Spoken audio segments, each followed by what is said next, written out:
First of all, I want to thank Trees Atlanta and their partners who have come out this morning in East Atlanta. We're quite near the village, and this is a very established community with a lot of old growth trees, but we need to replace trees and we need to increase our tree canopy. And so what's happening today through Plant Atlanta is an opportunity for the tree canopy to increase in this area.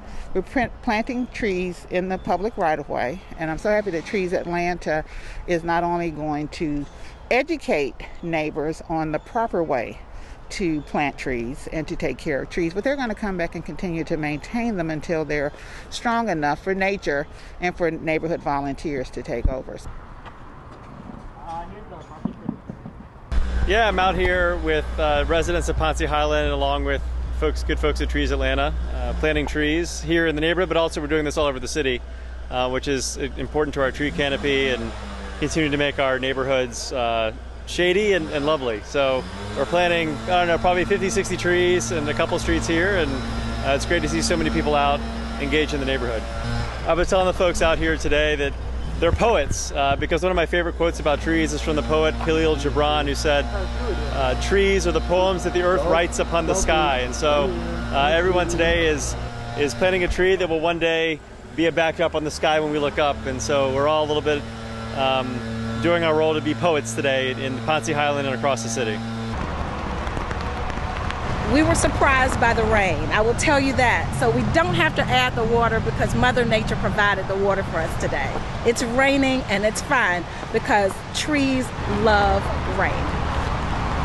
So today, Council District 11, which is myself and our entire team, we're here planting 40 trees at Greenbrier Mill. And that's in partnership with Trees Atlanta. And the reason is because Atlanta is known as the city in the forest. And my district, District 11, has the second most beautiful canopy, the largest canopy in the city of Atlanta. So we want to preserve that. We want to make sure that every opportunity that we get, we are planting more trees and we're taking care of the ones that we already have.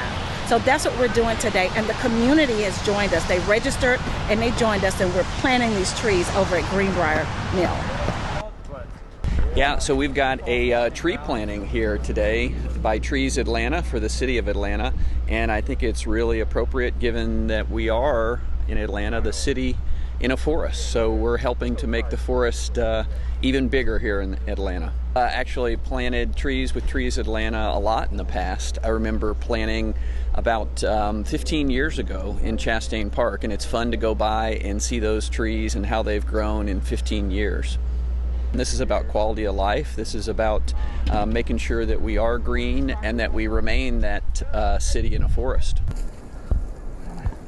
At the end of today, we would have planted over 500 trees in the city of Atlanta, consisting of every single council district. We're here at Westview Cemetery along the M.L. King Jr. Drive corridor, and we are so happy that Trees Atlanta has chosen this spot, Westview Cemetery, to plant over 40 trees today. We're here with over 100 volunteers. Trees are vital to oxygen. We depend on them for wildlife. And we are so happy to have planted over 500 trees at the end of today, celebrating Plant Atlanta here in the city of Atlanta. I want to thank Trees Atlanta and all of their magnificent staff and volunteers for being here.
I'm Phyllis Jackson. Welcome to Stay at Home Connect. Coronavirus cases up now in every single state in the country, placing a major strain on our nation's hospitals and ICUs, as well as frontline medical staff. The CDC now projecting 30,000 additional deaths by Thanksgiving. Gwinnett County ranking second in the state for coronavirus cases. I caught up with Dr. Audrey Arona, the director of the Department of Public Health for Gwinnett, Rockdale, and Newton counties. We have seen an increase, a slight increase in the 14-day case rates and positivity. And so that does concern us, of course, but, the real message lies in what we have to do to stop that uptick right now. And I believe that a lot of it may just be due to COVID fatigue. We're just so tired of hearing about all this, but it could not be more important to continue the preventive messages that we know work and are the only things that we have at this stage to work against the spread of this virus. And that is social distance, wearing a mask, washing your hands, staying home when you're sick, staying away from other people who are sick. And of course, get the flu shot this time of year so that we don't have that add on to our current situation. The median age for cases is 38. Dr. Arona says these numbers should remind us all that this is an incurable virus. There is no vaccine, and the only treatment available is for the most seriously ill patients. It has to be given intravenously during a hospitalization. As cases surge in Michigan, those who enjoy dinner or drink at an area restaurant or bar will need to leave more than a tip. Officials with the Michigan Department of Health and Human Services want their phone numbers. Patrons are required to provide the information for contact tracing in the event they are exposed to someone infected with coronavirus. Similar protocols have also been set up in New York State. Atlanta City Council member Marcy Collier Overstreet joins Invest Atlanta for the District 11 Small Business Lending webinar. That's a wrap. We'll see you on the next edition of Stay at Home Connect.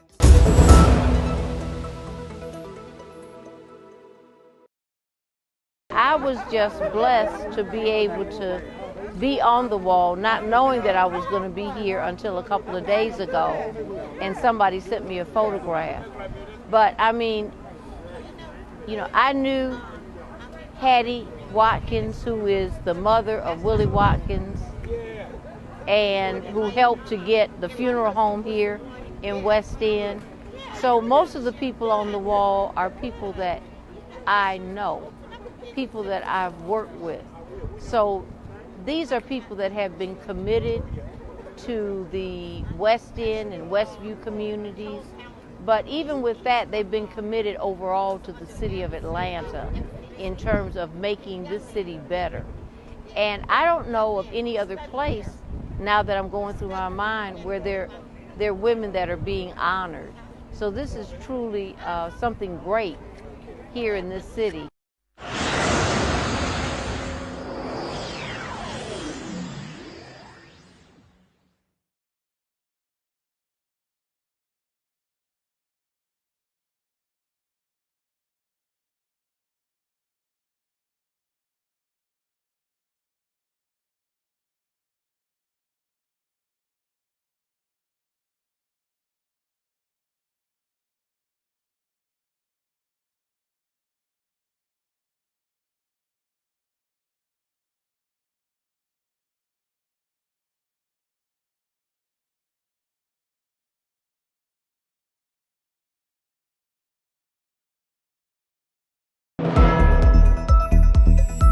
Welcome to Stay at Home Connect.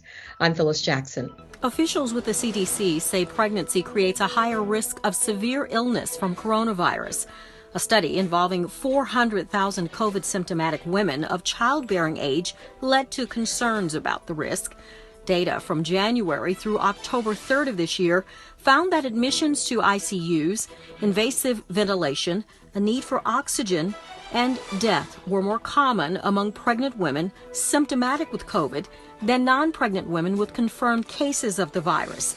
The study also noted that ICU admissions, ventilation requirements, and death occurred more often among women between the ages of 35 to 44. An additional report shows that pregnant women with COVID-19 may be at greater risk of preterm birth. Dr. Denise Jamison is Chief of Gynecology and Obstetrics for Emory Healthcare. She weighs in on the findings and offers tips on how women can stay safe. There is some new information that household contacts, so people who are in your house, may be a source of infection depending on where people are and what they are doing. So it is not unreasonable if a person has a lot of exposure at work, for instance, for that person to stay separated from the rest of their family or to protect the rest of their family by wearing a mask or even separating physically in the house. Dr. Jamison says this information underscores the importance of pregnant women having access to a safe and effective vaccine when one becomes available. Doctors warn, don't let a negative COVID-19 test fool you. You could still have the virus. The incubation period for COVID is up to 14 days.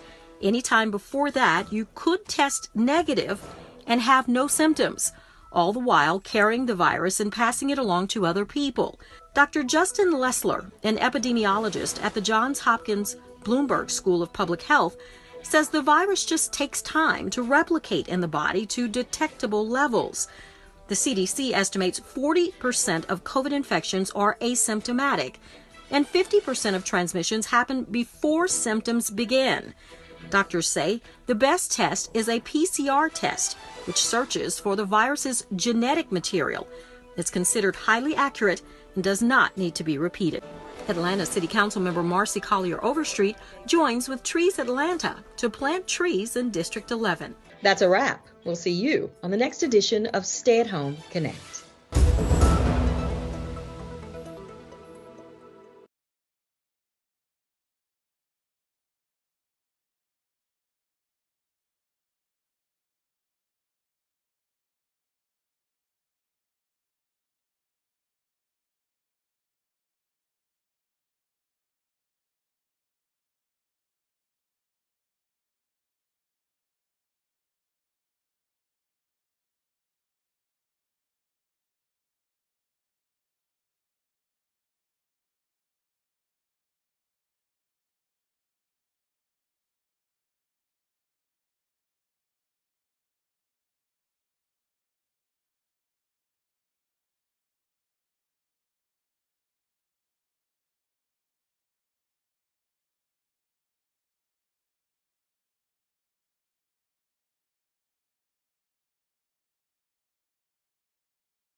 Welcome to the Transportation Committee here for the Atlanta City Council.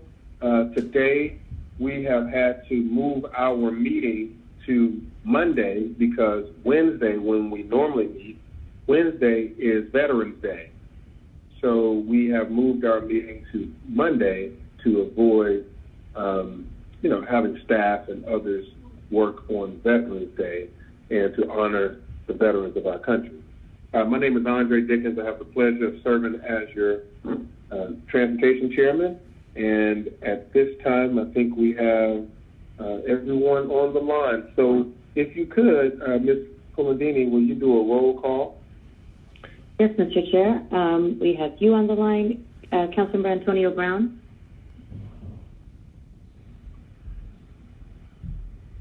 Councilmember Amira Afroki. Here. Councilmember Jennifer N. Ide. Here. Councilmember J.P. Massagite. Here. Councilmember Marcy Collier Overstreet. Present. Councilmember Matt Westmoreland. Here. And I'll do another call for Councilmember Antonio Brown. I believe he's on the line. Present. Thank you. All members are present, Mr. Chair.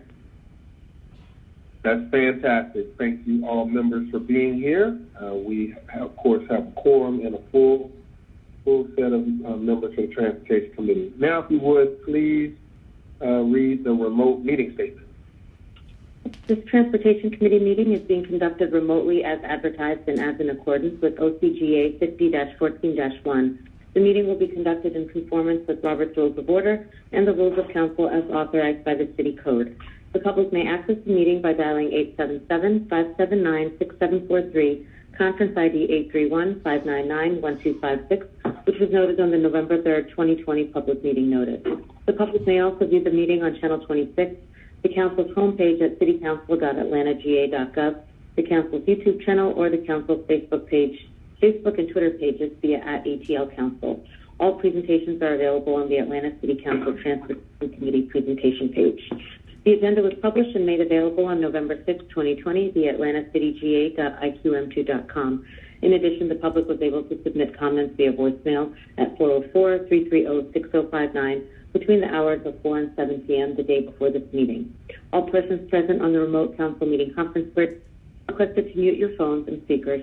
Additionally, speakers must be acknowledged by the presiding officer prior to speaking. Each council member is requested to open your Outlook email and minimize the screen. Amendments, substitutes, and informational documents have been distributed to committee members beforehand. Thank you all in advance for your cooperation. All right, great, thank you. And now it's time to adopt the agenda, but we need to amend the agenda to accept a walk-in paper. I make a motion that we amend the agenda to accept the walk-in. Is there a second? Westmoreland, second. Okay. All right. So now we are ready for that vote. The vote is open.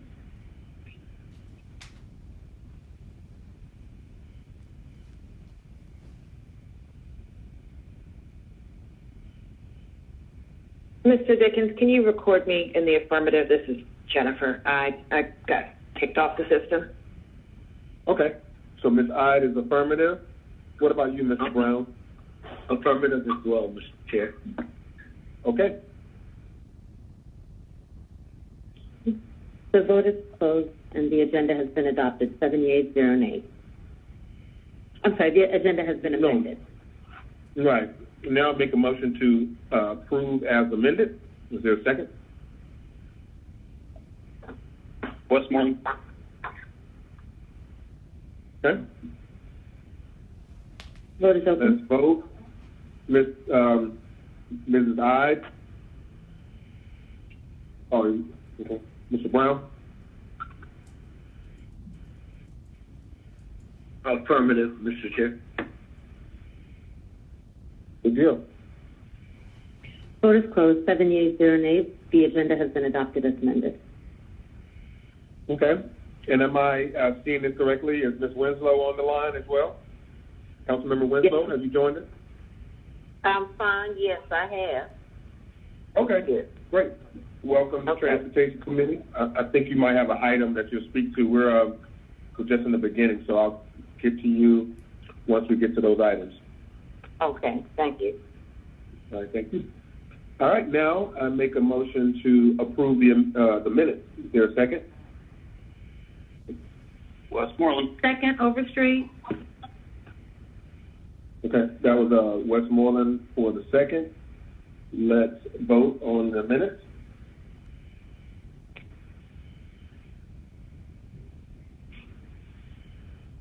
The vote is open. Vote is closed. 7 yeas, 0 nays. The minutes have been approved. Okay, now it's time for public comment. Let's read the public comment statement and then the public comment. One moment, please.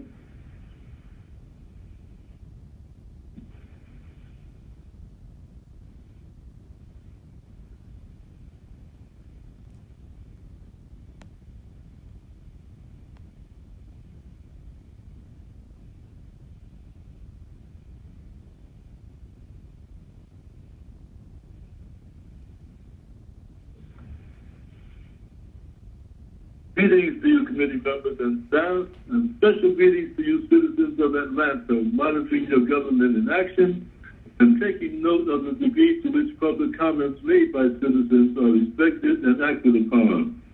Ben Howard, Senior Advocate, Public Policy Analyst. The Atlanta Planning Advisory Board, under APAB President Dennis Kopczynski, no longer has a Transportation Committee. Neighborhood Planning Unit R, chaired by Antonita Robinson and previously chaired by Ricardo Jacobs and by Carlos Clara, has had no Transportation Committee for years, although the secretive Land Use and Zoning Committee of Neighborhood Planning Unit R has been chaired by Lynette L. Scott for decades, without her providing minutes and without her providing public announcements of those Land Use and Zoning Committee meetings. Residents, professionals, business persons, and stakeholders within Neighborhood Planning Unit R deserve better. On 3 occasions, representatives of a city certified resident organization, which is also protected under provisions of the United States Housing and Urban Development Department known as HUD, were denied the right to be placed on the agenda of Neighborhood Planning Unit R to discuss transportation and other matters on behalf of senior citizens and other residents in the proximity of City of Atlanta senior zones. With no one reaching out to them to correct that situation, some of those residents are demoralized. With such acceptance of the NPUR 9 antics, how then can the problems which senior citizens are having as a consequence of moderate cuts in bus routes and services in Southwest Atlanta ever be addressed? If you decide to remedy the situation at NPUR by enacting stronger citizen participation legislation, be advised that any attempt you might make to increase citizen participation at NPUR will be met with fierce resistance from the NPUR 9 in the person of Antonita Robinson, Paulus Clare, Ricardo Jacobs, Lynette L. Scott, Alvin White, Allison Hathaway, Jerry Williams, and members and supporters of the NPUR 9 syndicate. My name is Ron Shakir. I appreciate the opportunity to address this council. And I would appreciate the concern for Black lives, for white lives, for every life that comes to this city, who live in this city, that you would create and make it important that you would look at legislation and whether or not it's dangerous to the lives of women and children, men and women in this city, black and white. The transportation oversight in this city, which you have turned over to a czar in this city, or the Martin Luther King corridor, cannot be ignored or forgotten about, because it's raising its head throughout this city. Where you have legislation that is passing or positioning itself to do what? To put streetcars throughout this city. You have allowed students to go through this city, and we don't know whether or not they belong on the sidewalk or whether or not they belong on the streets, whether or not there's any training, whether or not there's any safety. But we know they have come to this transportation committee and these city council persons, whatever committee you sit on, it impacts every committee that you would allow dangerous vehicles or you would allow the use of without defining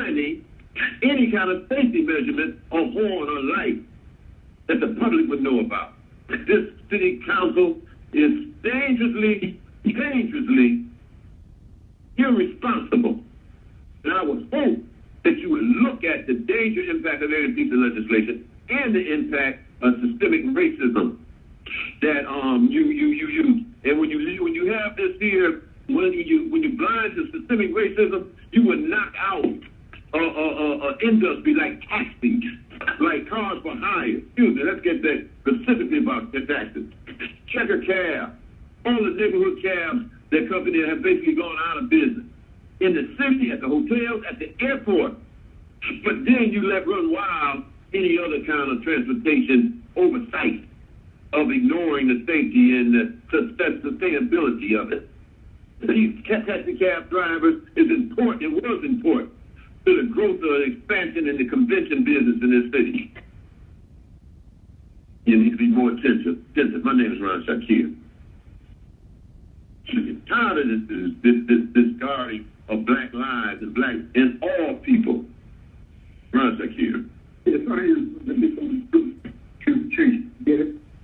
I am soulful, spiritual energy, having a huge experience.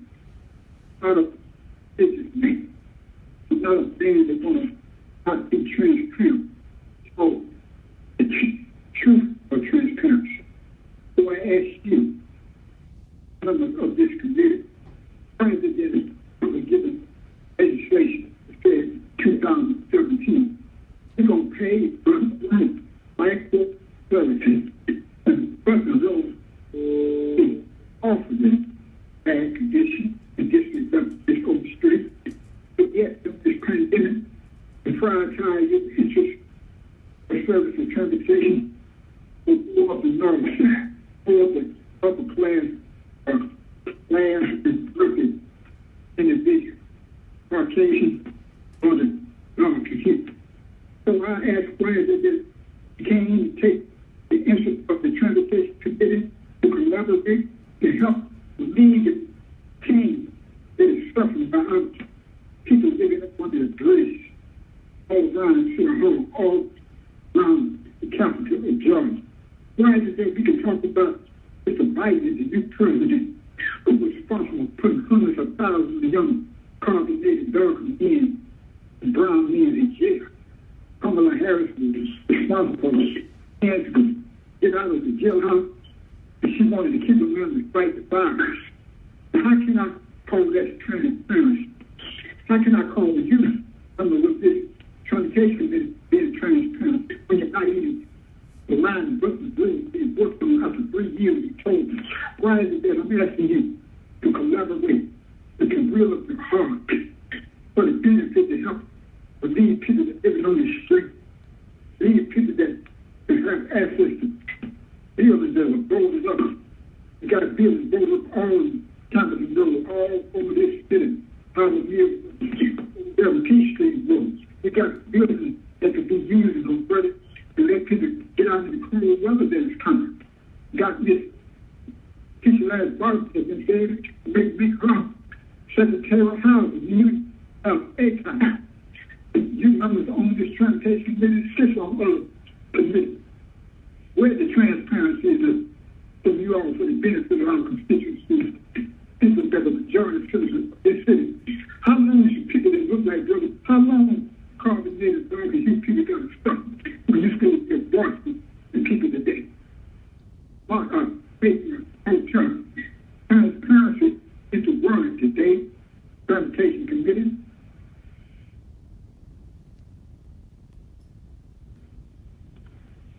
That concludes our public comment. Okay, thank you. Thank you to our lead public commenters today. And we have heard those messages, and we will continue to keep those thoughts that you provided. Now, since we have a full quorum, Ms. Winslow, let me go to what item were you here for? So I want to make sure I give you something that you were coming onto the call for. Yeah. I'm down at City Hall. I'm in the garage, so I hope you can hear me. Yes, I can. Was there a specific legislative item? Well, I just had yes or no.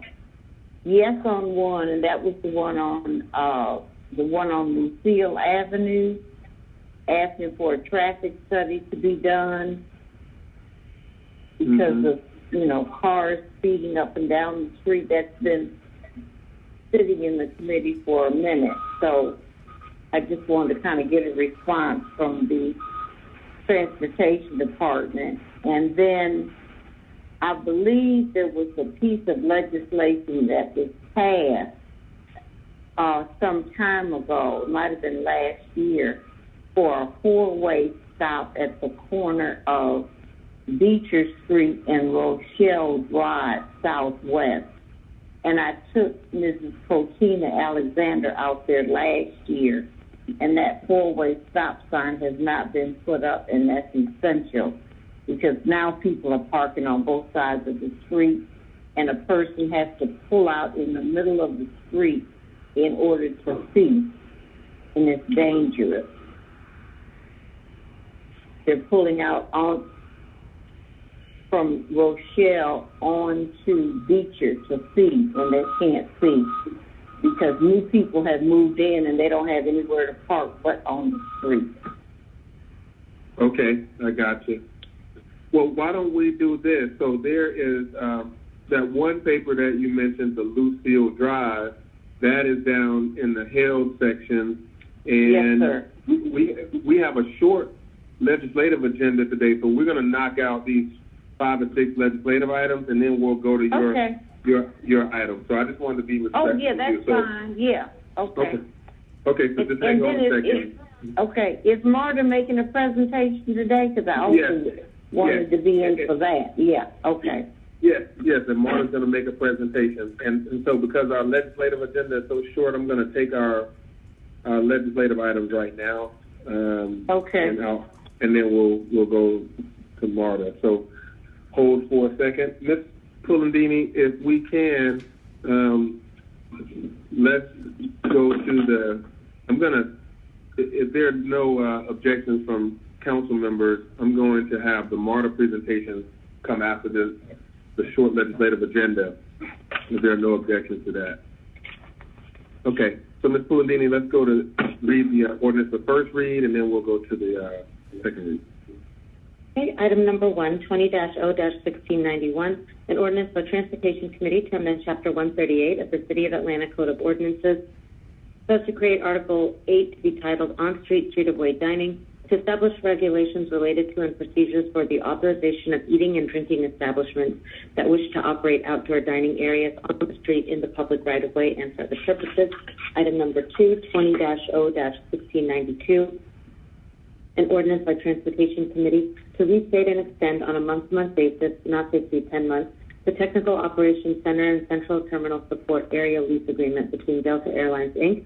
and the City of Atlanta, located at Hartsfield-Jackson Atlanta International Airport, for April 30th, 2021, in accordance with Section 2-1163, solicitations or awards in violation of law, subsection C, remedies after award of Article 10 of the Procurement and Real Estate Code, and for the purposes. And item number 3, 20-0-1593, an ordinance by Transportation Committee to correct ordinance number 20-0-1542, adopted by Atlanta City Council on September 8, 2020, and approved by operation of law on September 17, 2020, for the purpose of replacing the incorrect funding source of Securin and for the purposes. Okay, all right. We will accept all those first reads and handle them next time. Okay, now let's move on to the ordinances for second reading. Item number 4, 20-0-1680, an ordinance by Transportation Committee authorizing the mayor or her designee to execute a lease agreement with the United States of America for transportation security, administration, general support, and office space at Hartsfield-Jackson Atlanta International Airport, and for the purposes. Mr. Selden.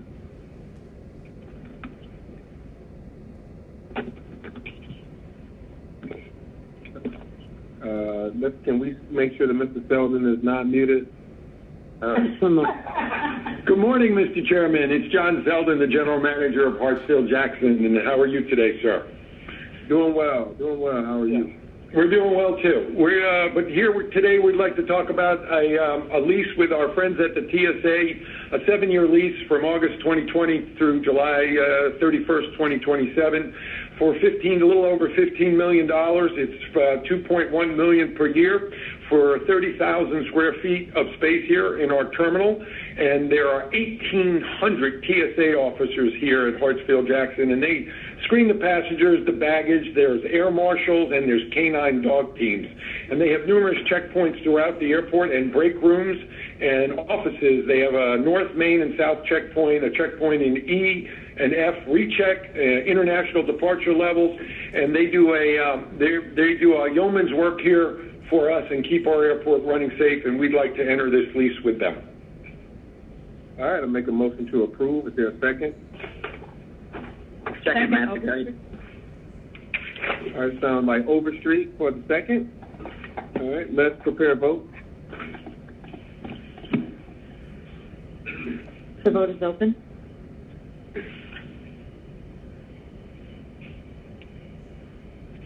Mr. Westmoreland, will you still be voice vote? Only because just for this one, I'll have Matsakite, but I'm a yes. Okay.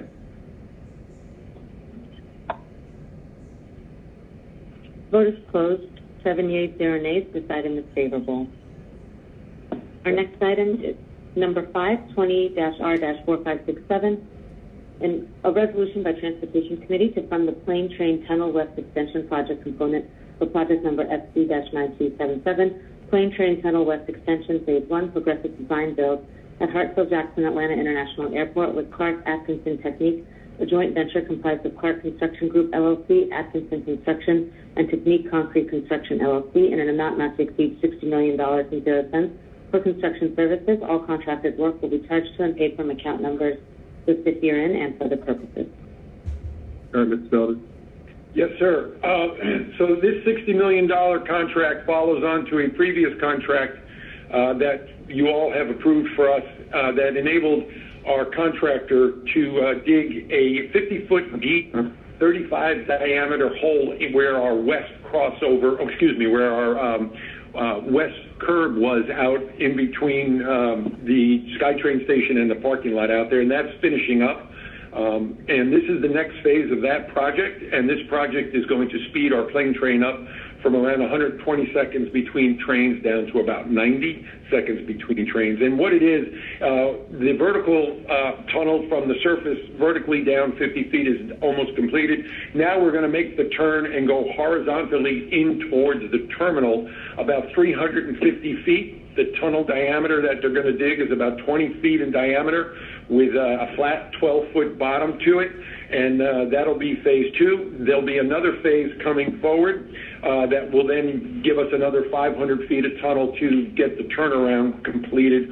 But so far we've spent about 60 plus million, and this is for another 60 million to get us here, where the total cost of this project will be 200 million. But the project is on schedule and on budget, so everything is looking really well for us, and we're looking forward to this next phase of the tunnel. Thank you. All right, thank you. I make a motion to approve. Is there a second? Second, Matsakite.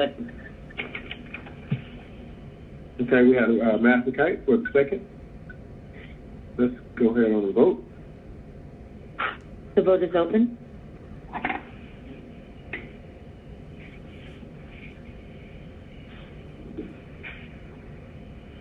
Vote is closed. 7 yeas, 0 nays. This item is favorable. The next item is number 6, 20-R-4568, a resolution by Transportation Committee authorizing the mayor or her designee on behalf of the Atlanta Department of Transportation to apply for and accept the local maintenance improvement grant from the Georgia Department of Transportation in an amount not to exceed $150,000 and 0 cents for sidewalk improvements along the portion of Peachtree Road designated by the state of Georgia as State Route 9, located in close proximity to the Shepherd Center and for other purposes. Okay, either Mr. Rowan or Ms. Alexander.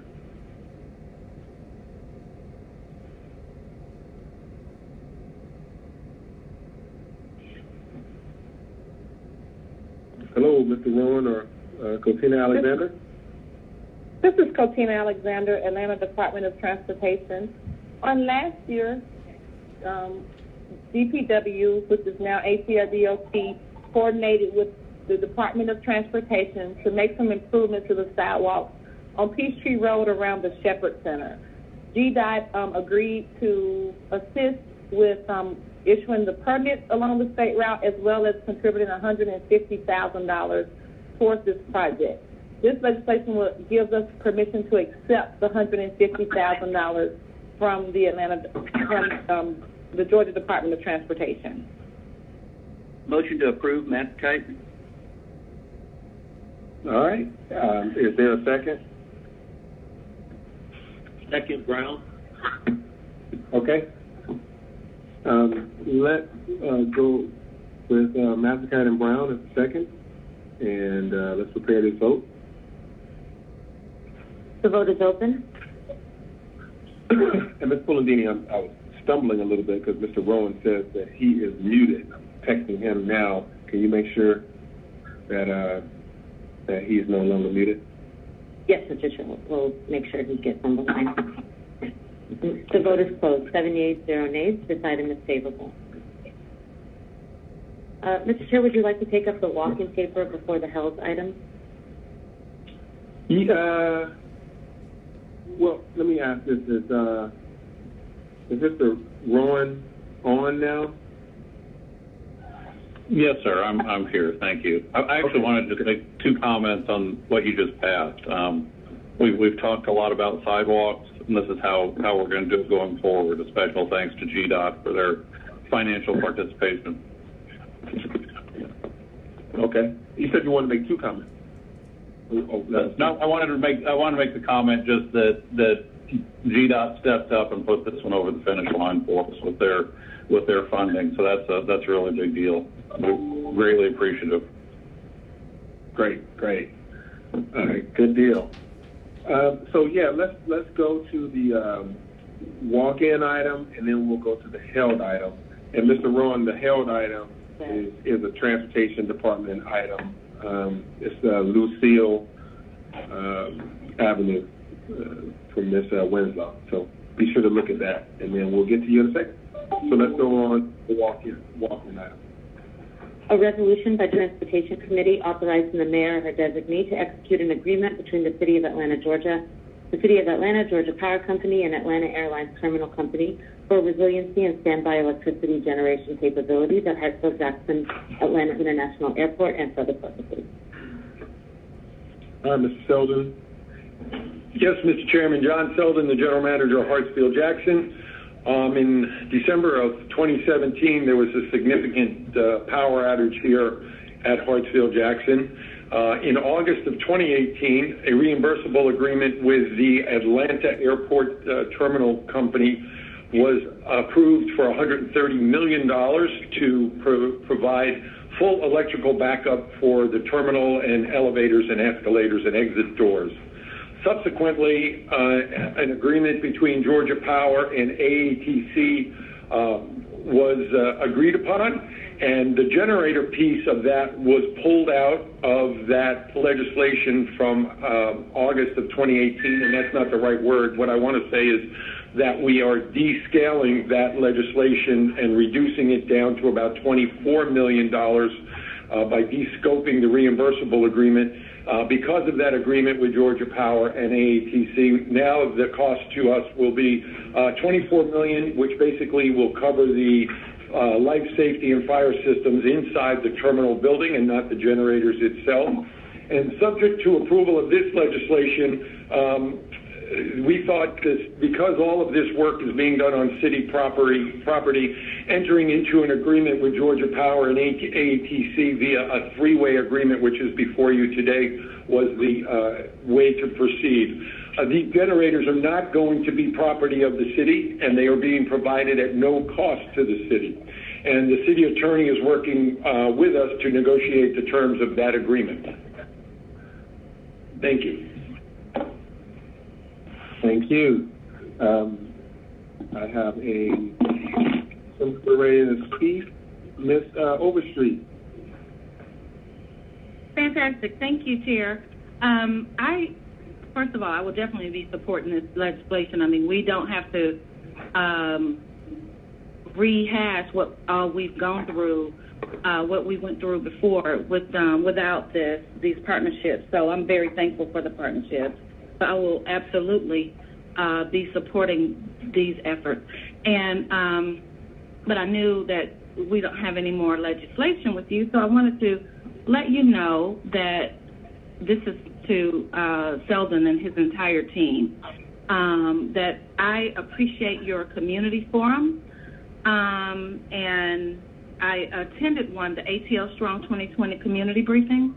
I attended one recently, and I was just really impressed with the way that you all are passing out all of the information that everyone needs, answering questions spontaneously, and just really staying transparent the entire time that we're going through this, this pandemic. So, and keeping the lines of communication open are, I said this months ago, it's the most important thing because we're not able to come before one another as we normally do.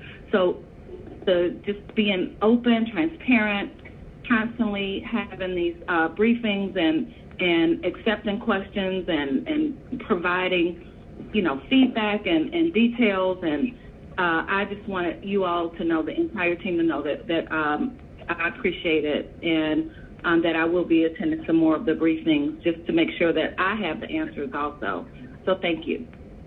Thank you, Councilmember Overstreet, and the team here is doing yeoman's work here, trying to reinstill confidence in the traveling public that Hartsfield-Jackson is doing everything possible to make their journey safe and return the business and the economic engine here to Atlanta to continue to grow our business and grow the city's business together. And information is key, and making sure everybody feels comfortable is key. And I can't thank you enough for your kind words of our team here. Thank you, ma'am.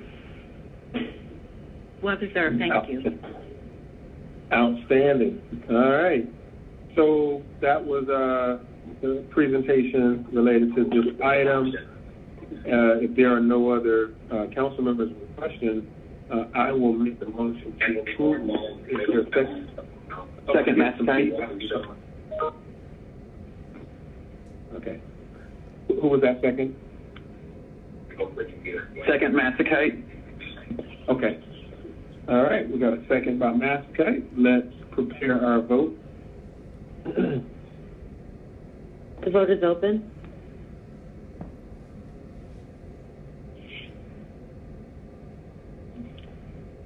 Mr. Westmoreland, how do you vote? Yes. Okay. The vote is closed. 7 yeas, 0 nays. This item is favorable.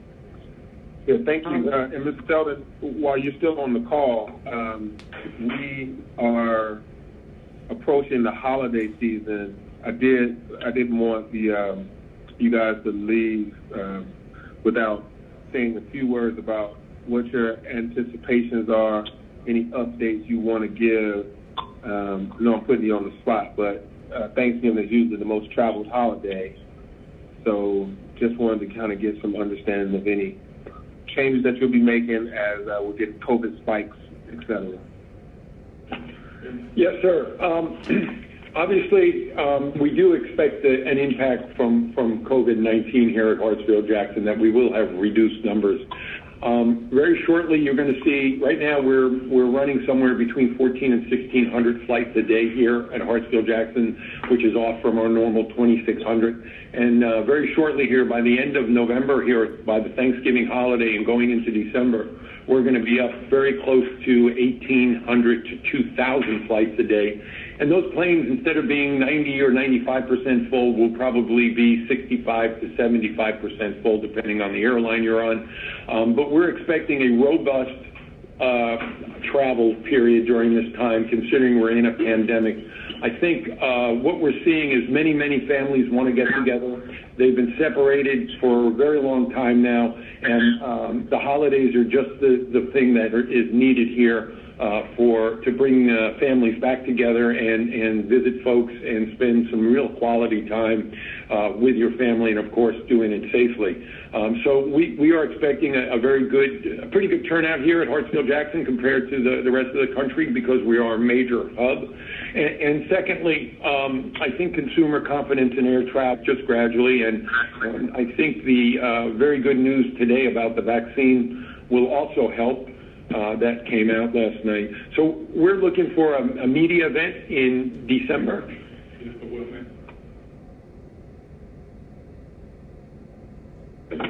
Yeah, we'll have one prior to the week of Thanksgiving and one prior to the Christmas holidays here, and we'll make sure everybody can get the information they need to visit their family and catch up and travel safely. Thank you, sir.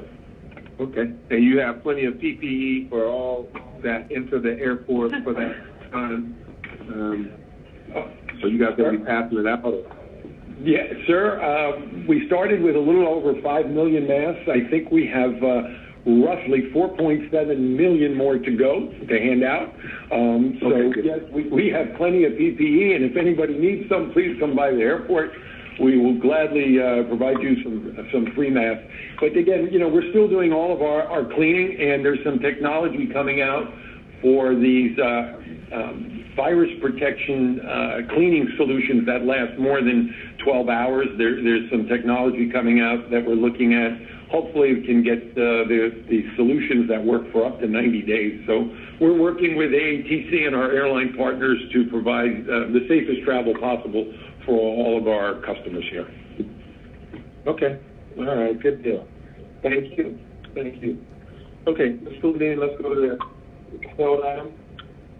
All right. Item number 11, 20-R-3666, a resolution by Councilmember Cleta Winslow requesting the Commissioner of the Atlanta Department of Transportation to conduct a traffic study on Lucille Avenue Southwest between Langhorne Street Southwest and Lawton Street Southwest to determine the need for stop signs and crosswalks along this segment and for other purposes. All right. Ms. Winslow, are you still on the call?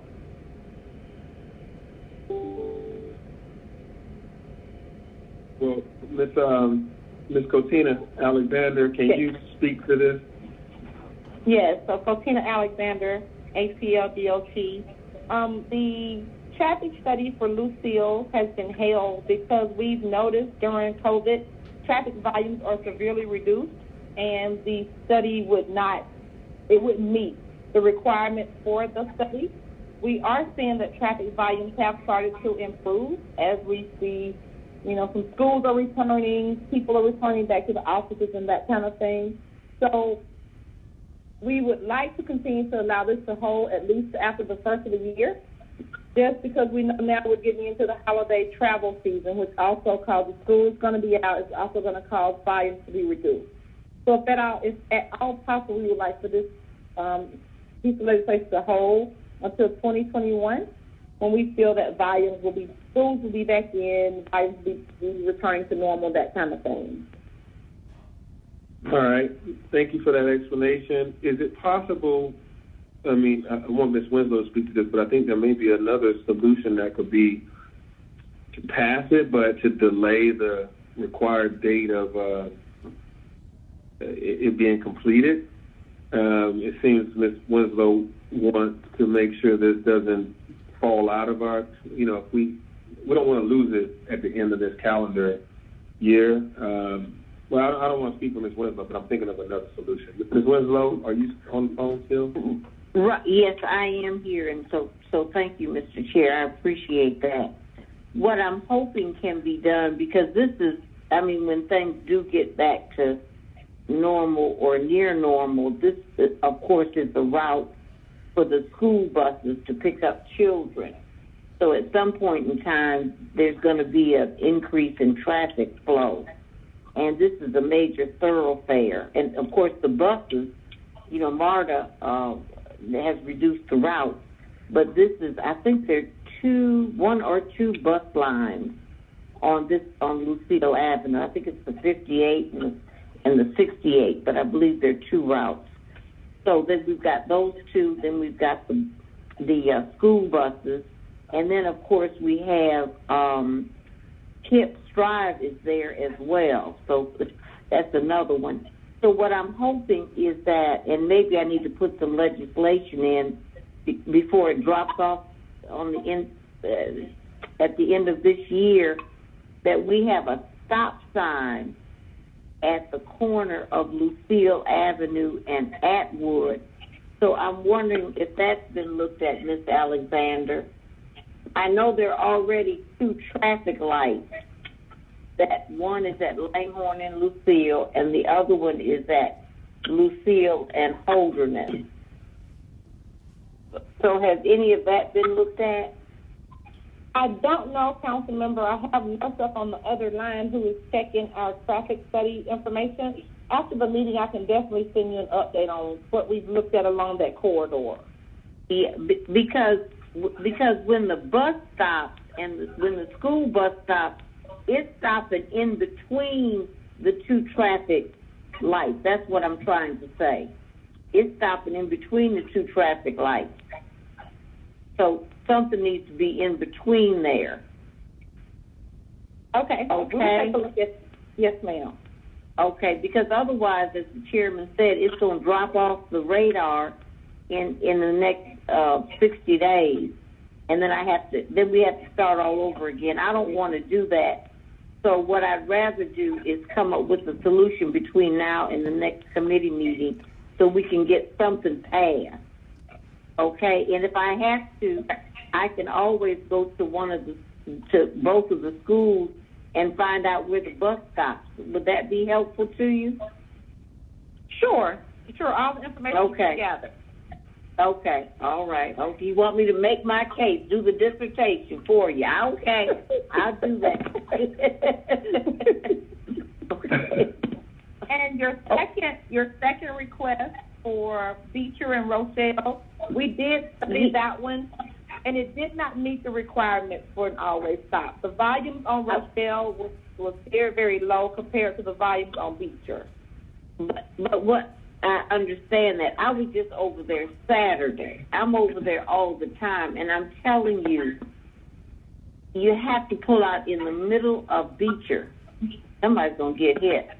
The volume may not meet the minimum criteria, but I'm telling you, when I'm over there, anybody's over there, they've literally got to be out in the middle of the street because there are cars parked up to the stop sign. I mean, parked up to the street corner. They're at Beecher. They're literally, and I don't want a yellow sign saying that the people can't park there. I don't want a yellow strip there because the people cannot park. Don't go there with me, Miss Alexander. Okay, don't go there. I know I read your mind. Don't put that yellow paint down there. Okay, because the people don't have driveways. That's why they're parked on the street like that. They're parked from one corner to the other. And sometimes you have to make exceptions when you see something like that and you're seeing, we've got people that are moving back into these areas. You see they're fixing up the houses. We don't have empty houses like we used to have. We just don't have it. So what we do is let us go back out, take another look at it. Please go back out. Okay, let us take another look at it, pull some accidents, and then see if it would qualify for us going ahead and putting the always stop in for other things besides just traffic volume. So give us about another cycle to take a look at that. Okay. And I don't want to belabor the point, but I don't want an accident to have to be the cause that we have to put a four-way stop. That's kind of crazy. I know what the rules are. I get it. I don't want somebody to have to get hurt or killed for us to say, okay, now we need to put a stop sign there because somebody's dead. That's kind of crazy. I want to prevent it from happening. And the community is saying that this is a problem, and it is. I wouldn't ask for it. I wouldn't, I took you out there over a year ago, and I wouldn't be harping on it if it wasn't an issue. So I'll let you look at it, but I need to have it. I'm just telling Okay. you. All right. Okay. All right. Okay. Now, the last thing, Mr. Chair, and thank you for bearing with me, the commissioner is supposedly doing some type of study on Lee Street, which is the part of Lee Street that the city of Atlanta owns, because there's some orange barricades that are out there. So I'm trying to get an understanding of what kind of study is being done, because I haven't been told about anything. And it sits between, I'm thinking, this is where the cones are, on Lee Street between Ralph David Abernathy and Beecher. So I don't know if he's on the line where he can speak to that. Yes. Are you saying those cones, or are you talking about those kind of rectangular square, those block things that's near the MARTA station? Those block things that are near the MARTA station. Yes. Originally, the reason they go ahead. I'm sorry. I think that's for the speed races, the street races, to stop them. But Mr. Rowan, are you still on? Okay. That might be what it's for. Okay, I don't know. Yes, Mr. Chairman. We actually have a project in the works on Lee Street, the Lee Street Trail, and on many of our projects, and I've shared this via email, where we're using these pop-ups to replicate the impact of the project so we can study them in real-world circumstances, and that's exactly what's going on Lee Street. Oh, okay. So these cones they're there, and what other? So these are pop-up. I mean, is it what the chairperson said? Is it to stop the racing, or it's something else? That's what I'm trying to understand.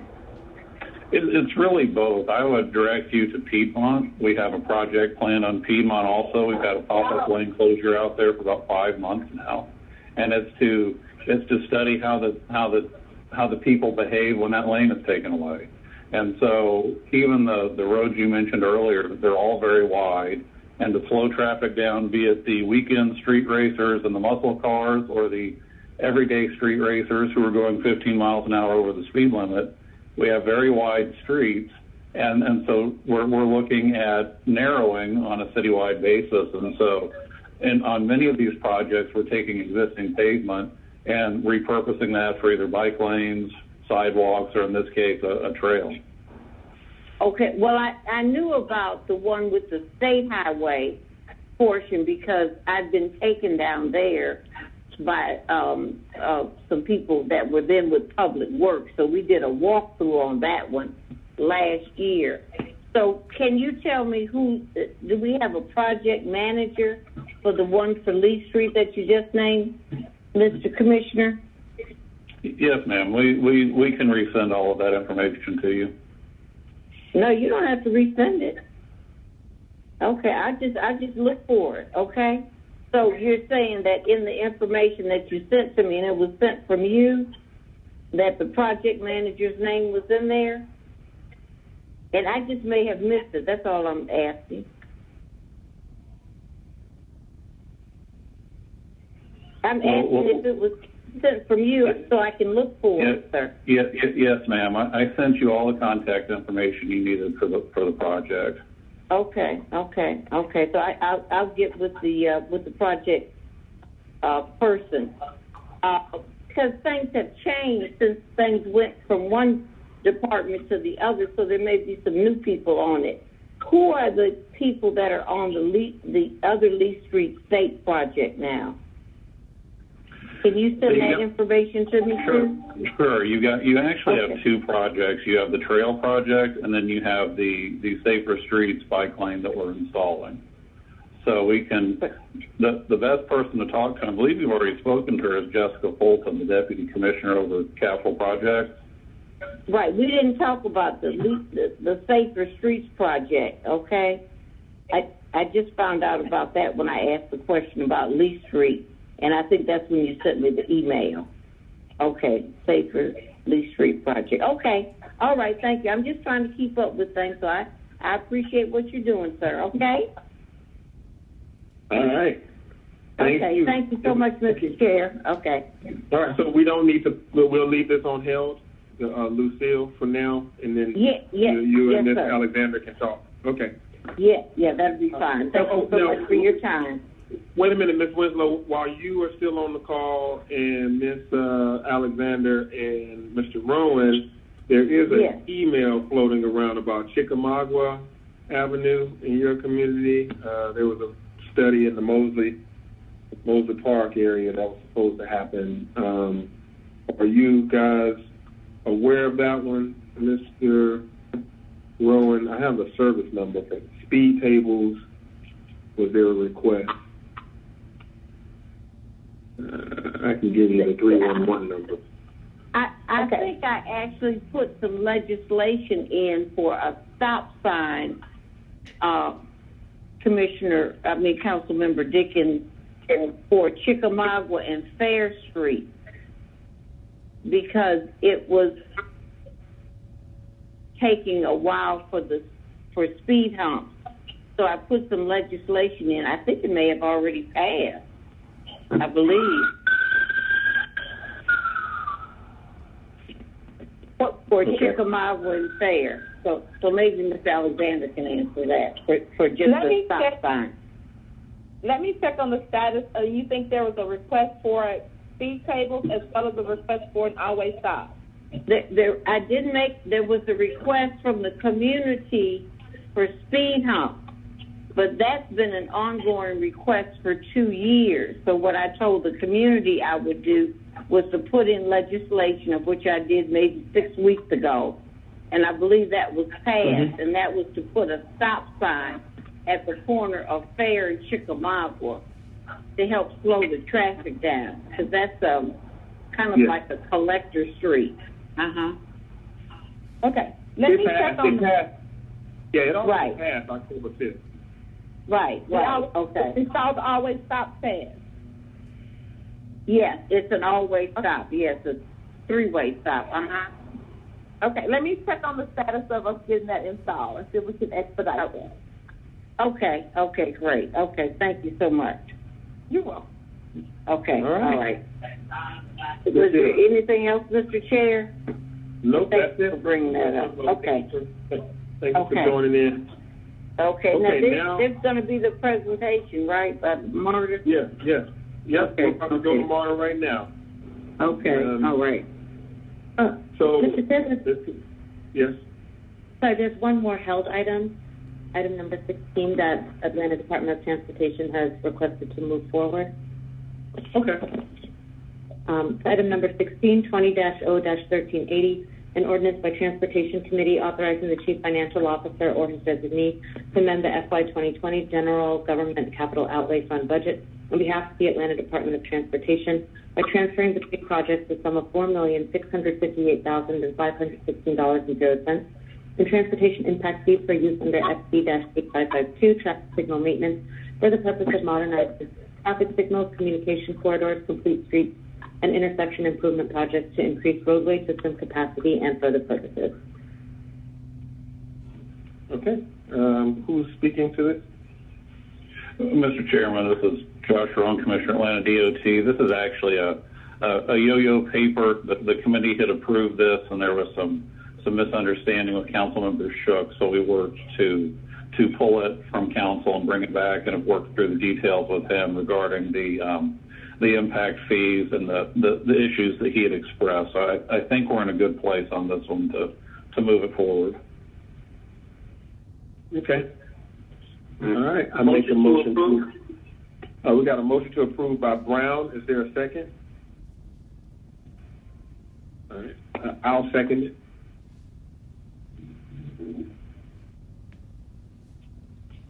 The vote is open.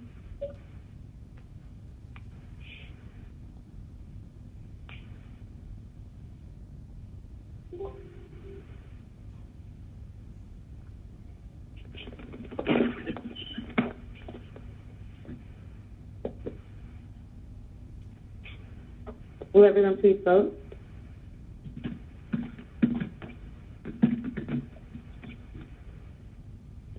Mr. Massakai is away. He stepped away. So we won't get his vote right now. Okay, the vote is closed. 6 yeas, 0 nays. This item is favorable. And if the committee could make a motion to refer this to Finance Executive Committee due to the transfer of funds. So moved, Westmoreland. All right, and seconded by Dickens. The vote is open.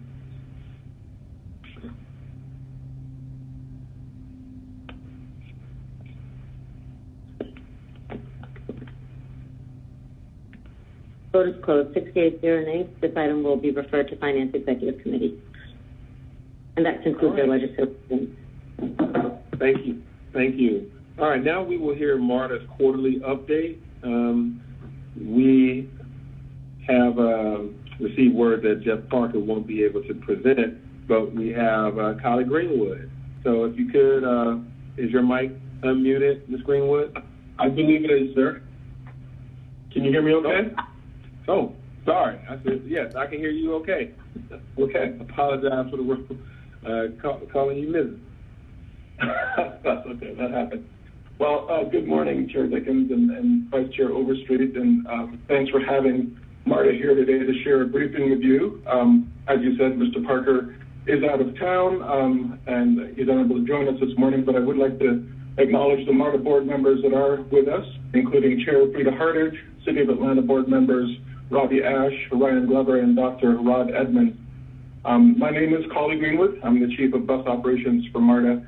I've been in Atlanta for just over a year, having spent 32 years in Toronto public transit space, holding roles from, position from bus operator to chief service officer. And I just have to say I'm very happy to be here with you in Atlanta. And I'm very excited to be here now as our futures unfold in front of us and as we work together to unfold our future. Next slide, please. Sorry, slide 2 is fine, yeah. Discussions around our future at MARTA normally include our More MARTA expansion plan.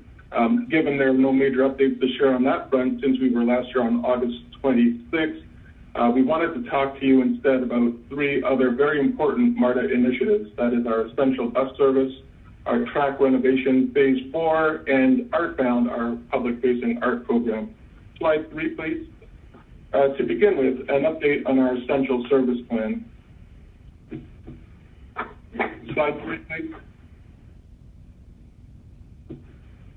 MARTA is keenly aware that elected officials in our jurisdictions receive calls from our constituents about suspended bus routes and can assure you that we get such calls also. Although we discussed this at the last Transportation Committee meeting on October 28th, we wanted to reiterate a few key points. Just asking the moderator to move to slide 4.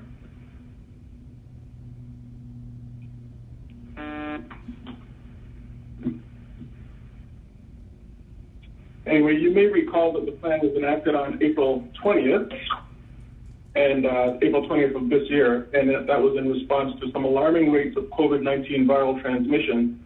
The positivity rates were high and risk to life safety was high. So slide 4, the essential bus service update, I wanted to say that while we would like nothing more than to restore pre-COVID routes and will do so at our earliest responsible opportunity, we note that today the markers are actually worse than they were at plan inception. The chart on the right illustrates a steady increase in newly reported cases per week through the month of October, and we're bracing for projections of continued surge through the coming winter. In fact, nationwide, we were at 30,000 new cases per week in April when we enacted the plan, and today we're over 120,000 new cases nationwide per week. But the good news is that MARTA continues to restore further routes on a regular basis after careful analysis of real-time service conditions. While we began with 40 routes in April, we are up to 50 actively managed routes today, with 2 more slated for next month. That's the 180 Roosevelt Highway and the 66 Lyndhurst Drive, Princeton Lake. There are other systems with similar reductions in service, including Minnesota and King County in Seattle. There are some systems like New York and Chicago that are running the same level of service, but that's only made possible because their ridership has fallen so low that people are able to socially distance themselves on board without additional capacity. Others still simply forego any detailed service design changes and leave it to the drivers to bypass intended passengers when they feel it's appropriate. That's a discretion that we want to minimize, given the potential for conflict between the public and our drivers. And while some agencies' service cuts are based on financial constraints, MARTA has reinvested all resources into the 50 routes that we are running to ensure that the capacity is there for a safe and managed transit environment. Slide 5, please. And we continue to manage and enhance that safe environment. Nearly all of our customers have adopted mask wearing on a consistent basis. And if we can get to slide 5, that would be great. Nearly all of our customers have adopted that mask wearing, and we are making it easier to sustain this with free mask distribution on buses. Other measures include polycarbonate shields that you see when we get to slide 5, you'll see the polycarbonate shields illustrated on the right. That's for the drivers. We also have antimicrobial air filters that you cannot see, and we have midday additional cleaning and disinfection that everyone sees. We have a host of other measures aimed at ensuring that our customers remain safe and that we are absolutely prepared to bring back service in a new normal environment. If we can get to slide 6, please. And when that happens, is not yet a known or given date on any calendar, but it's rather a collection of conditions under which we can responsibly restore full service. And those conditions, as listed on slide 6, will include the City of Atlanta entering into phase 4, or the recovery phase of our reopening plan. It will include the governor rescinding public health state of emergency status, currently targeting December 9th, but moving with the state of the virus. And we will have no outstanding obstacles to full restoration, including, of course, a healthy workforce, given that we live in the region and our workforce diagnoses rise and fall with public rates. In the meantime, and we are on slide 6, in the meantime, we will continue to use our measured, transparent, objective, equitable, and data-driven methodology to restore routes, mindful of the fact that restoration cannot be a tentative action. The amount of planning and communication, the operational changes, the interaction with our labor union, and most importantly, the promises to the public means that once we restore a route, there's no taking it back. The familiar map on the right illustrates the original 40 routes and one community circulator in pink, and it's been updated here to show also the 12 restored routes that we will have implemented by December 5 in green. So they combine with our rail system. If we can go to the next slide, please, slide 7. They combine with our rail system to maintain a safe, effective, and coordinated service throughout the city. So on slide 7, I just wanted to let you know that rail service runs on 48 miles of standard gauge steel that sustains the freight, friction, and frequency of MARTA's passenger rail service. It is critical infrastructure, and as such must be maintained through a system of refurbishment and replacement of running rail, fasteners, cross ties, special track work, and subgrade components. We are on slide 7, and I wanted to let you know that a strong track renovation program provides for a smooth transition as the train passes along sections of rail, maintains integrity of the rail system. It supports our rail safety program and eliminates the need for slow orders that disrupt customer service. Thank you. Can we go to slide 8, please? Now, slide 8 is an opportunity for me to avoid inviting you on a track walk this morning and instead introduce you to Kelly Davis, who is a program manager with our TR4 program. She's working on the west line out near Mosley Park Interlocking. So if we can get to slide 8, I'll ask the moderator to press play and let the video start. It takes about a minute and a half where Kelly will walk you through what's actually happening out in the area. Okay, thank you. I just wanted to let you know that also there's a slight delay for the live stream, so always just keep speaking. You'll see it in real time later.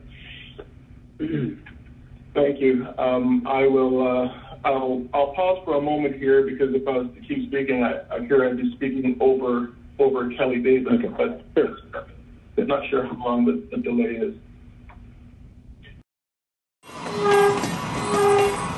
Right now we are on the west line. We are right behind Mosley Park at our Mosley Park interlockings. My name is Kelly Davis. I'm one of the project managers for the track renovations Phase 4 project. This is our oldest line on the system. The switches have been in service for 30 plus years and they are at the end of life. At these switch points, these are the only places that we are able to move the trains from one track to the other. That's why the maintenance and upkeep of these is critical to the upkeep of our system. So it takes a long time because it's a lot of rail. Generally these areas go from 200 to 300 feet in length.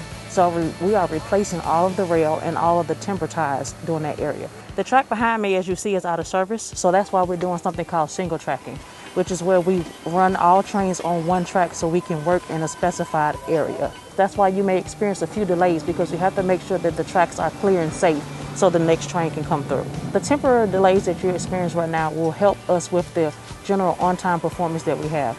Small delay now, but you'll be able to move through here faster and smoother when we're done. I'm proud to be a part of the team that's ensuring reliable service for the future.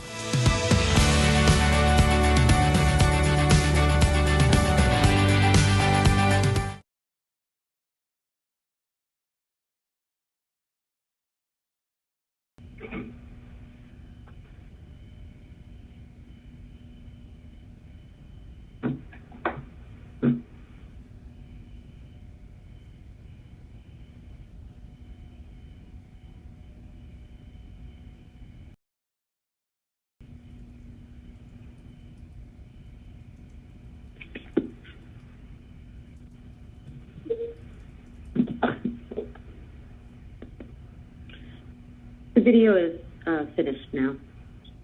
Okay, thank you.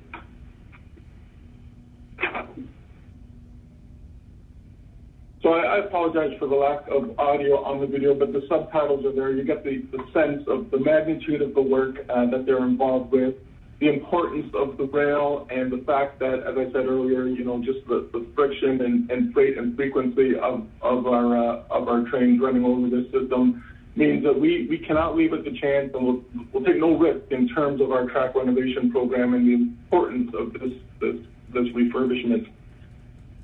So it's fair to say we can go to slide 9, and I'll reiterate the fact that this work is continuing in November. It's accelerated on the east and west line, and that we have indeed improved our customer communications efforts based on previous lessons learned. So when we get to slide 9, you'll see that there's an image of door hangers that are shown on the right-hand side of the slide, and they are examples of the community engagement improvements that MARTA has undertaken to notify our neighbors in advance of the daily and nightly noise and vibration, the lights and the service impacts that invariably come with heavy rail work. We also engage with social media platforms and, of course, with local council members to partner with us on this important communication effort. We're working to put the customer in the middle of our phasing and sequencing and providing viable workarounds and communicating effectively to minimize inconvenience to the greatest extent possible. And I'm also happy to report that we have received 0 complaints in our customer service office, so people are clearly better aware of the long-term benefits and importance of the work, and of course the short-term consequences that come with it. If you can move to slide 10, please. We'll speak some more about track renovation Phase 4. And I'll tell you that in February of next year, we'll be replacing the Canterbury double crossover, which will disrupt rail service on the Gold Line between Lindbergh and Lennox stations, and on the Red Line between Lindbergh and Buckhead stations. So this means that customers will have to leave the train and travel by bus to get to where they want to go on the next station. But we do have the advantage of advanced knowledge, lessons learned, and a customer-centric approach. So this means that we will organize an effective shuttle bus service. Discussions are already underway. We will discuss a temporary dedicated bus lane along Piedmont Road to reduce trip time. Again, those discussions are lined up. And we will activate our MARTA Connect service for customers who want to take Uber to the next station, or indeed take a subsidized Uber service directly to their chosen destination. We'll, of course, engage a large-scale marketing and communications effort to inform the public of the requirement. We'll use digital formats, radio announcements, station signage. We'll be working with municipalities and city governments to communicate further. Slide 11, please. Finally, I'm proud to talk to you all about Artbound, MARTA's public art program, which is made up of 3 components: visual arts, performing arts, which includes live music, theater, and dance, and a conservation program to preserve MARTA's 35 legacy artworks that were installed as the stations were being built. The program was created by the MARTA Board of Directors and is funded by up to 1% of eligible capital funds each year. And while the importance of art is well established and commonly accepted, it's even more essential during times of distress and uncertainty. Art is a worthy investment in what makes us human and in service of our community with each other. It nourishes our sense of wonder, and in a very practical sense, this program provides continued engagement and economic support for our local artists. If you can move to slide 12, I'll talk to you about 3 upcoming initiatives. The first one is the Civil Rights Invitational. Now, Artbound is partnering with Hammond's House, a 35-year-old organization in West End, whose mission is to preserve, exhibit, interpret, and increase public awareness about the contributions that visual artists of African descent have made to world culture. We'll curate artwork to commemorate the 3 Atlanta civil rights giants pictured in the photo, who passed away in 2020, all of whom made very important contributions to MARTA. We are still on slide 12, and Dr. Lowry is pictured in the photo there. He served on the MARTA board for 24 years. He was a major influence in MARTA's fair policies and in establishing our Disadvantaged Business Enterprise, our DBE program. Dr. C.T. Vivian was the bridge builder that helped DBE firms develop business, including businesses with MARTA. And of course, Congressman Lewis was a strong advocate for MARTA at the federal level and a huge coordinator of local, regional, and state entities to advance transit in his district. So we will work with Hammond's House to invite design proposals from highly skilled artists to represent these pillars and pride of our city. We'll move to slide 13. And I want to tell you a little bit more about the H.E. Holmes mural. It's commemorating Atlanta native Dr. Hamilton Holmes and his passionate dedication to education. The mural will be accompanied by educational panels to share Dr. Holmes' brilliant legacy with thousands as they visit the mural. We will arrange for a post-COVID or a COVID-conscious invitational event, including all of you, to commemorate Dr. Holmes in the presence of his family. And slide 14 will help me to conclude in saying that we're going to update on the Grant Street tunnel replacement concept. From light installation to now a new... Received so many correspondence about the route. So, and I know that we're in COVID and that we all need to be intentional about the way that we're doing business now, making sure that we have the right routes implemented at the right time, but we still need more communication and more information about where we are exactly. So the more information we have, the better. So I need to see a chart of exactly which routes are still out, which routes, and and this chart should have dates and specifics about what the routes are. Like today, you mentioned Route 66 will be up in a couple weeks. Will be open in a couple weeks, and it services Lyndhurst and Princeton Lakes.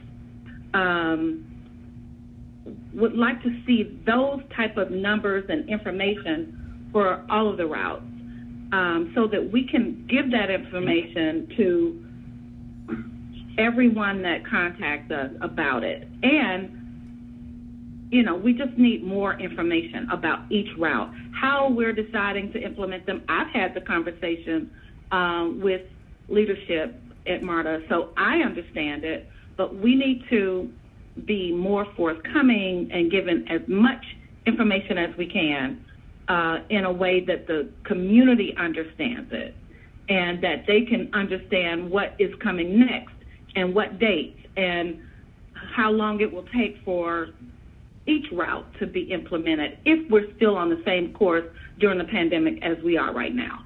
So if there's a way that we can get that, sooner than later, that will be great. If you have it now, we can discuss it now. That'll be fine also.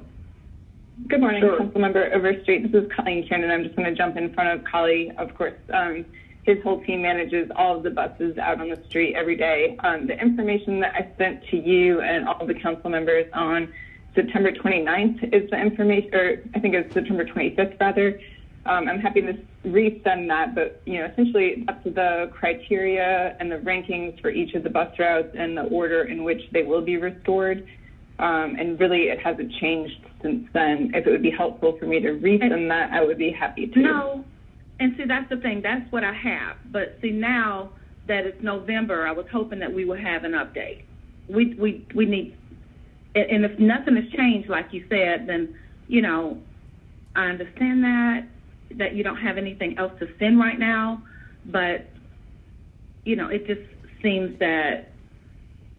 Well, I'll let Collie answer this, but the slide about the COVID markers, we're bracing for a surge, and so I'll let Collie talk a little bit about sort of what the process is and why we can't give you any specific dates about when when additional routes will be restored. So I'll let Collie handle that. Sure. So did I miss the slide? Did you share that slide, the information that you sent to the council members? Was that a part of this presentation today? No. Let me jump in. Thanks, Colleen. So that slide that was shared with council members is data heavy, so it really wouldn't make for a slide in this presentation. But as Colleen said, we will resend.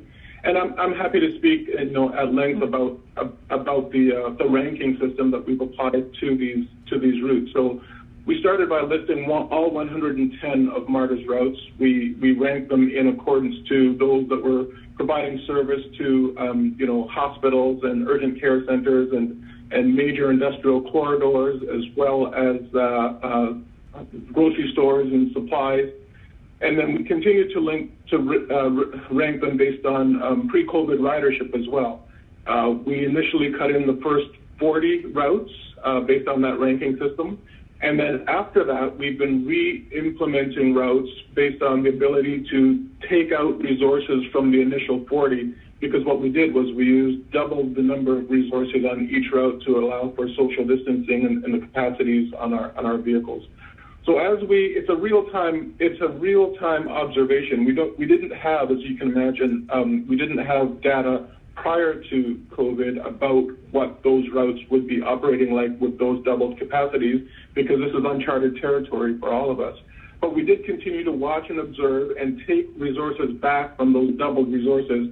And then we were able to bring the rest of the routes back in an indexed measure. So that chart that we did provide lists the balance, the 70 other routes that were waiting to come back in. So as I said, by the end of this year, we will have brought 12 of them back.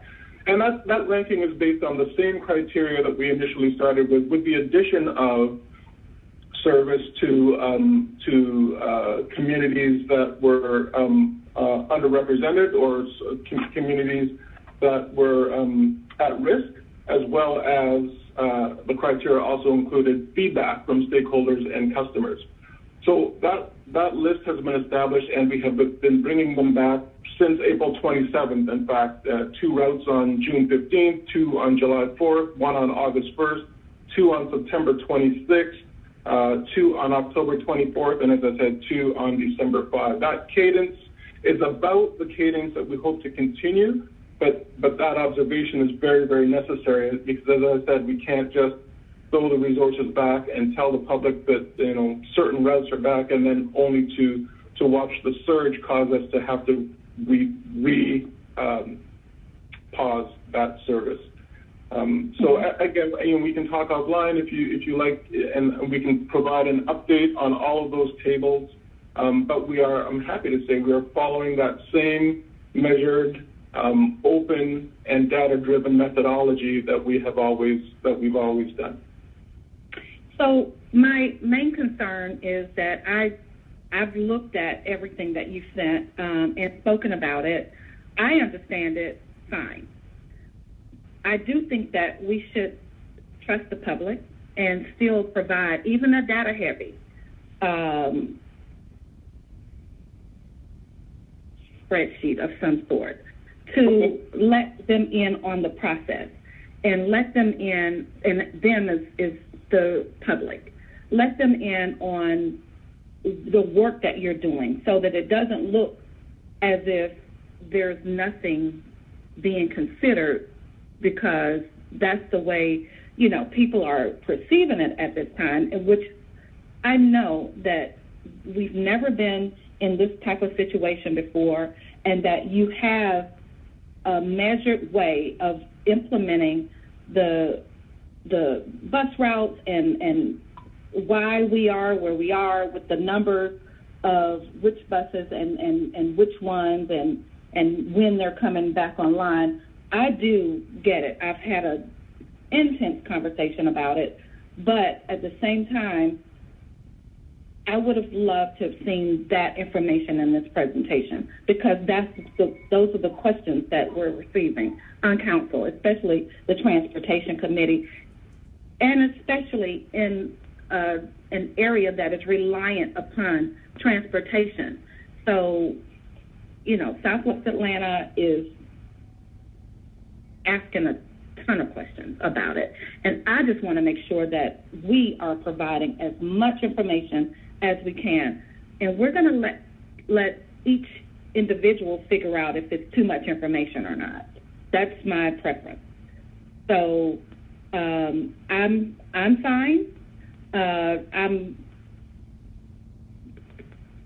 I've been very flexible during this entire COVID situation, because I do know that we don't have control over where we are. The numbers, or, you know, without a federal response, it's hard to predict where we're going to be in the next month. I just want to show our work, and whether it be, you know, too much information or not, I think that we're better served giving out the information that we have and showing our work. So that's all I'm asking.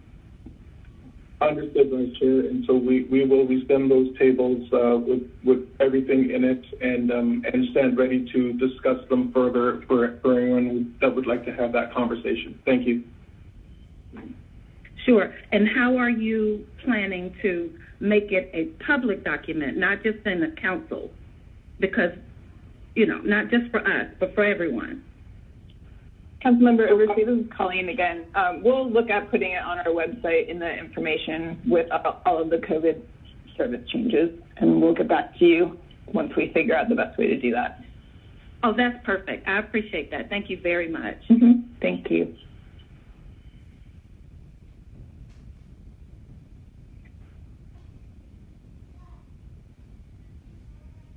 Thank you, Chair.